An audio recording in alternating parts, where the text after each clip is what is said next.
Hello everyone, अस्सलाम वालेकुम and welcome back to my YouTube channel मेरी कहानी मेरी ज़ुबानी। तो फ्रेंड्स, आज मैं आप लोगों के साथ शेयर कर रही हूँ कि मेरी अम्मी जो है ना, अब्बू के इंतकाल के बाद बहुत अकेली हो गई है और उनके ऊपर अभी दो दो बच्चों की ज़िम्मेदारी है, दो दो बच्चों की रिस्पॉन्सिबिलिटी है जो उन्हें उठानी है, अकेले ही उठानी है। क्योंकि हम 7 भाई बहन हैं, तो 5 भाई और बहन की शादी हो गई है।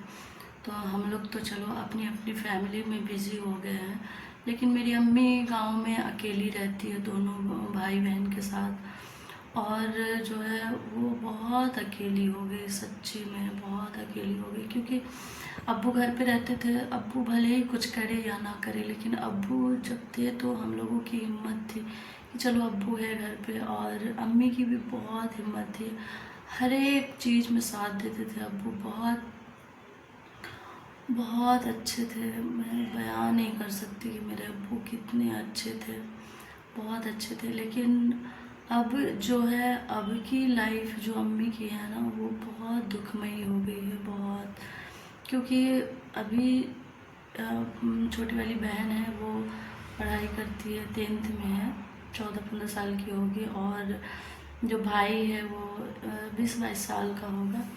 तो वो भी अभी कुछ नहीं करता है, तो उसकी भी टेंशन है, पता नहीं क्या करेगा वो अपनी लाइफ में। तो अम्मी को ही टेंशन है।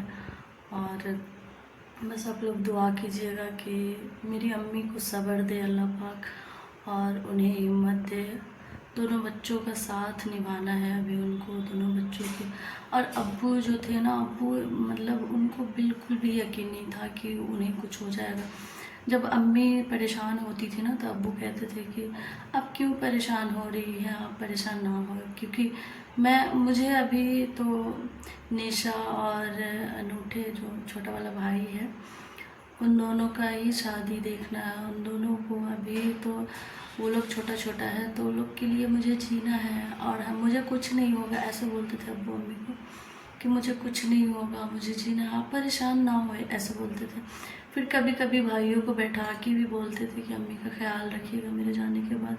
मेरे अब्बू को बिल्कुल भी उम्मीद नहीं था कि मुझे कुछ हो जाएगा, उन्हें जीने की उम्मीद थी। वो हमेशा ये बोलते थे कि देखो हम तो एकदम ठीक है ना, हम तो एकदम चल फिर रहे हैं माशाल्लाह, बस एक सीने में दर्द है वो ख़त्म हो जाए, ऐसे बोलते थे अब्बू कि बस एक सीने में दर्द है वो ख़त्म हो जाए, बस एकदम अल्हम्दुलिल्लाह मैं बिल्कुल ठीक हूँ। और अल्लाह पाक पता नहीं कब ऐसी घड़ी आई और अब्बू चले गए इस दुनिया से।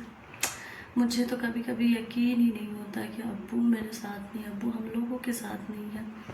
कैसे अब्बू इतनी जल्दी हम लोगों से अलविदा हो गए, हम लोगों को अलविदा कह दिए इतनी जल्दी। ये बहुत बहुत कभी कभी परेशान करती है ये चीज़ें।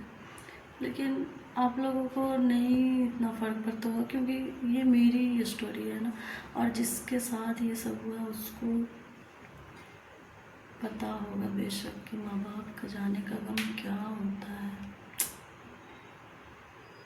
तो फ्रेंड्स, मिलती हूँ नेक्स्ट स्टोरी के साथ नेक्स्ट ब्लॉग में। तब तक के लिए बाय, अल्लाह हाफिज़।